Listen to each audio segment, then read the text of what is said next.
জুমার নামাজ শেষে চট্টগ্রাম নগরের জমিয়াতুল ফালাহ জাতীয় মসজিদ প্রাঙ্গণে এক মানবিক আয়োজনে শামিল হন জেলা প্রশাসক মোহাম্মদ জাহিদুল ইসলাম মিয়া। ঈদ উল ফিতরের আনন্দ সবার মাঝে ছড়িয়ে দিতে প্রায় 250 জন অসহায় ও ভাসমান মানুষের হাতে ব্যক্তিগতভাবে খাদ্য সহায়তার প্যাকেট তুলে দেন তিনি। দীর্ঘ সময় ধরে কাজ করা মসজিদের পরিচ্ছন্নতা কর্মীরা জেলা প্রশাসকের এমন সরাসরি অংশগ্রহণকে বিরল ও প্রশংসনীয় বলে উল্লেখ করেন।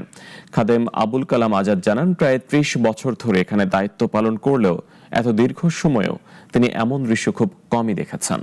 আমার সমাজে যখন বসবাস করি, সমাজের সবাইকে নিয়ে আমাদের ভালো থাকতে হবে। যারা ভালো অবস্থানে আছে তাদেরকে আমরা বিনীতভাবে অনুরোধ করবো, আসুন আমরা সবাই মিলে আমাদের অসহায় দরিদ্র মানুষের পাশে দাঁড়াই। সেও আমাদের মতো সমাজের অংশ, সেও যেন আমাদের সমস্ত আয়োজনে একসাথে আমাদের সাথে থাকতে পারে। এই চেষ্টা, আমাদের এই মানসিকতা যদি থাকে, তাহলে আমরা সুন্দর রাষ্ট্র, সুন্দর সমাজ প্রতিষ্ঠা করতে সক্ষম হব।